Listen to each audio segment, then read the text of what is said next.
गुरु जी को करिए वंदना, भाव से बारंबार, नाम सनोका से किया जिसने भव से पार। तो महाराज का कहना है कि तीन लोक का समझिए सार, राम नाम सब ही सुख का। अगर सुख की चाहना है तो मालिक की शरण में जाना ही पड़ेगा। बहुत बार प्रश्न करते हैं क्या प्रभु अपनी चापलूसी करवाना चाहते हैं? प्रभु ने कहा कि मेरे को चापलूसी वाली भक्ति पसंद नहीं है, कर्म की भक्ति पसंद है। जो कर्म योगी है, जो धर्म कहता है, जो शास्त्र कहते हैं, जो महापुरुष कहते हैं, जो उस पथ पर चलता है, वे ही परमेश्वर को प्रिय है, अच्छा है। कोई कहे कि दौलत आ गई, सुख के साधन आ गए तो सुख आवेगा ही आवेगा, ये अज्ञानता है, ये नासमझी है। बहुत ऐसे मिलते हैं, कहते हैं मालिक का दिया हुआ बहुत है, कोठी है, बंगले हैं, जमीन है, जायदाद है, बड़ी बड़ी गाड़ियां हैं, कुटुंब परिवार है, मगर नहीं है तो सुख नहीं है। सुख नहीं, सुख का अभाव है, ये कमी आती है। ये सुख का अभाव है। गृहस्थी हम लोग हैं, कोई ना कोई पीड़ा, कोई ना कोई चुभन, जो व्याकुलता, निराशा, उदासीनता की ओर ले जाती है। इसका निवारण कैसे है, इस पर आज चिंतन हमने करना है। राजा दशरथ शहनशाही, सुख के साधन कोई कमी नहीं थी, और धर्म कर्म में रुचि, पुण्य कर्म घर घर में होता, कोई व्यर्थ न अर्थ न खोता, नगर देश के सब न नारी, दशरथ के थे आज्ञाकारी। करते प्रेम भूप से ऐसे, प्रिय प्राण अपनों से जैसे, देशभक्त के जनपद वासी, सच्चे वीर थे अवध निवासी। ऐसे ही सब सुख के होते, चिंतित थे नृप जगते सोते। सब सुख के साधन थे, मगर राजा दशरथ दिन रात चिंता में रहते हैं, चिंता खा रही थी, उदासी छाई हुई थी। अब कारण है दूसरा, कोई सोचे कि इतने सुख के साधन हैं कि अब सुख क्यों नहीं, सुखी क्यों नहीं, चिंता किस बात की है? चिंता क्या थी? है ना सुत जो देश संभाले, न्याय प्रेम से जत पद पाले। चिंता खा रही थी, आंगन सूंढना था, आगे कुल कैसे चले, वंश कैसे चले, आगे कौन संभालेगा राजपाट, ये सोच खा रही थी। जब ये सोच चिंता में हो गई तो गुरु विशेष जी ने कहा, गलतियां हो जाती हैं, भूल चूक हो जाती हैं, कुछ जानबूझ के होती, कुछ जानने में होती है, उसके लिए प्रायश्चित करना चाहिए। प्रायश्चित करने से मालिक को प्रसन्न करना है, उससे रहमत, उससे कृपा मांगनी है, मेहर की जांचना प्रार्थना करनी है। इसलिए आप यज्ञ करो, यज्ञ करोगे, प्रायश्चित करोगे, और मालिक की प्रसन्नता, उसकी कृपा को प्राप्त करोगे। गुरु से प्रेरणा मिली, यज्ञ किया। कहां एक पुत्र की चाहना थी, एक की बजाय 4 मिले। मालिक जब प्रसन्न होता है, छप्पड़ फाड़ के देता है। अब मन में सोच आती है कि यज्ञ तो हम भी करते हैं, प्रार्थना हम भी करते हैं, तो हमें क्यों प्राप्त नहीं हुआ, हमें मुंह मांगा फल क्यों नहीं मिला? इस पर महाराज का क्या कहना है? महाराज कहते हैं कि प्रार्थना वर्जित नहीं है। आदि काल से यज्ञ होते आए हैं और प्रार्थना करते आए। बहुत उलझन में होते हैं कि कहते हैं जी निष्काम भाव से ही काम करना चाहिए, निष्काम प्रार्थना होनी चाहिए, सकाम नहीं होनी चाहिए। निष्काम क्या है, सकाम क्या है, इस उलझन से दूर होना है।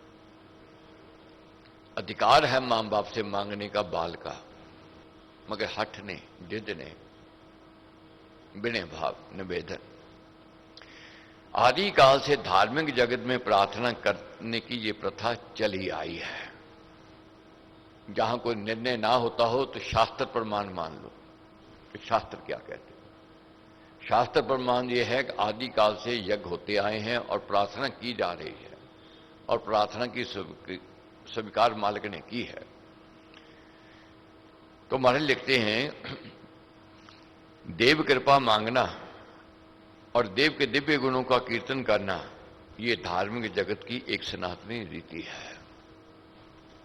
उस देव की स्तुति करनी ये नहीं है कि उसकी चापलूसी करनी। देव का गुणगान करना है, उसके गुणों को अपने भीतर विकसित करना है। मालिक कैसा चाहता है? नौकर मालिक के कथन अनुसार अगर कार्य करता है तो मालिक की कृपा को प्राप्त करता है। नौकर मालिक के विरुद्ध कार्य करता है तो वह उसकी कृपा का पात्र नहीं बनता। पुत्र पिता का आज्ञाकारी है, उसके कथन अनुसार चलता है तो उसकी कृपा का पात्र बनता है। अगर कहे कि मैं अपनी मर्जी से चलूं, बात नहीं। इसी प्रकार मालिक है वह परमेश्वर है जो रचेता है। वह चापलूसी नहीं चाहता है। वह क्या कहता है कि जो मैंने धर्म बनाया, जिस पथ चलने के लिए मैं प्रेरणा देता हूं, जो उस पथ पर चलता है वह मेरी कृपा का पात्र बनता है।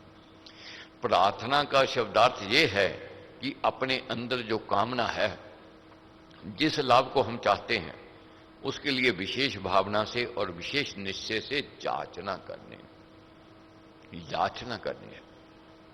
निवेदन करना है, अर्जी देनी है उस मालिक के आगे, बिना भाव से निवेदन करते हुए और अपनी गलतियों का प्रायश्चित करते हुए। और गलती का प्रायश्चित नहीं करे फिर भी अहंकारी होवे, फिर भी अकड़ के मांगे कि मेरे को दो, नहीं मिलेगा। प्रायश्चित कर लेवे, भूल हो गई, आगे से ये नहीं होवेगा, मां बाप का दिल पसीज जावे, उसी समय पसीज जावे। कितनी भी भूल क्यों ना हुई हो, कितनी भी गलती क्यों ना हो। इसी प्रकार वह मालिक है हमारा, अगर हमसे भूल हुई है उससे प्रायश्चित कर लेना है।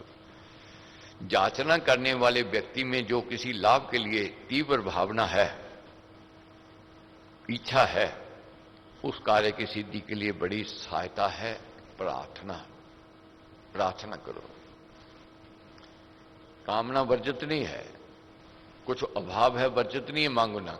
गृहस्थी है, कोई कमी है तो उसके लिए मांग लेना चाहिए। प्रार्थना करने वाले का अपना जीवन बहुत ऊंचा होना चाहिए, तब वह प्राप्ति होवेगी। भक्ति तो करे, नतमस्तक तो होवे, मगर अपना जीवन वैसा नहीं जैसा प्रभु चाहता है। डॉक्टर दवाई तो दे रहा है, बहुत अनुभव की है, बहुत अच्छी है, मगर पेशेंट परहेज ना करे तो वह दवाई काम नहीं आवेगी, पानी हो जाएगी, रोग ठीक नहीं होगा। डॉक्टर ने दवाई दी है मगर साथ में जो परहेज बताया है, अगर उसका परहेज करा है वह दवाई काम कर जाएगी और वही दवाई रोग मुक्त कर देगी व्यक्ति को। परहेज जरूरी है। इसी प्रकार जब यज्ञ करे कोई व्यक्ति, साधना करे, तपस्या करे, प्रायश्चित करे, अपनी भूल का प्रायश्चित करना है, आगे से कसम खानी है मैंने ये छोड़ना है, मेरे में ये त्रुटि है, ये गलतियों का ही फल है हमें जो मिल रहा है। उसके लिए क्या कहते हैं, जीवन ऊंचा करना है महाराज कहते हैं, और उसका मन बहुत निर्मल होना चाहिए। उसमें सरलता और प्रार्थना से होने वाली सिद्धि के लिए श्रद्धा तथा विश्वास का होना अति आवश्यक है। डॉक्टर दवाई देवे, पेशेंट को डॉक्टर पर विश्वास नहीं है, भरोसा नहीं है, दवाई पानी हो जाएगी,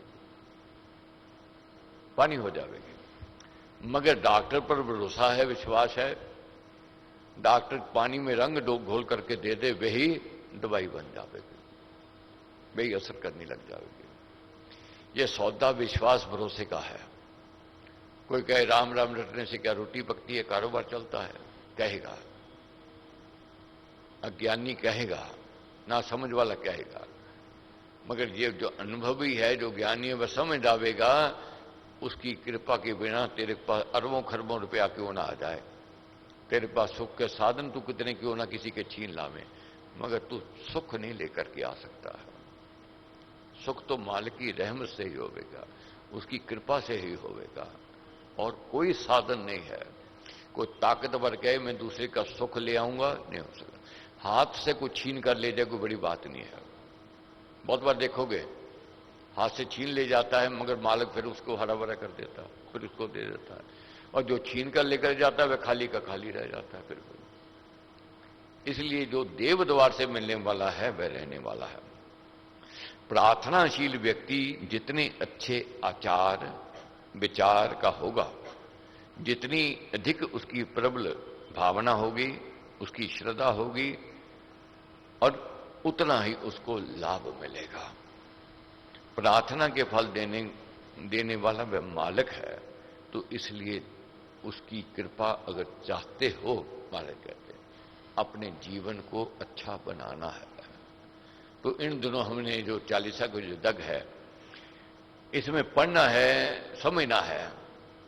दुख सुख आवेंगे आवेंगे, धीर जनों पर दुखड़े आते उनसे वे परखे जाते, धीरज धर्म मित्र और नारी आपातकाल में परखे चारी।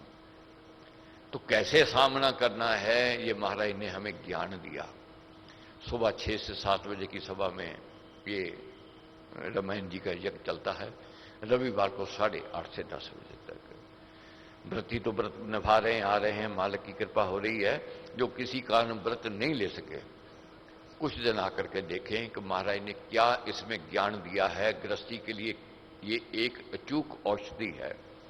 विपदाओं को सामना कैसे किया जावे इसमें दर्शाया, इसमें समझाया है।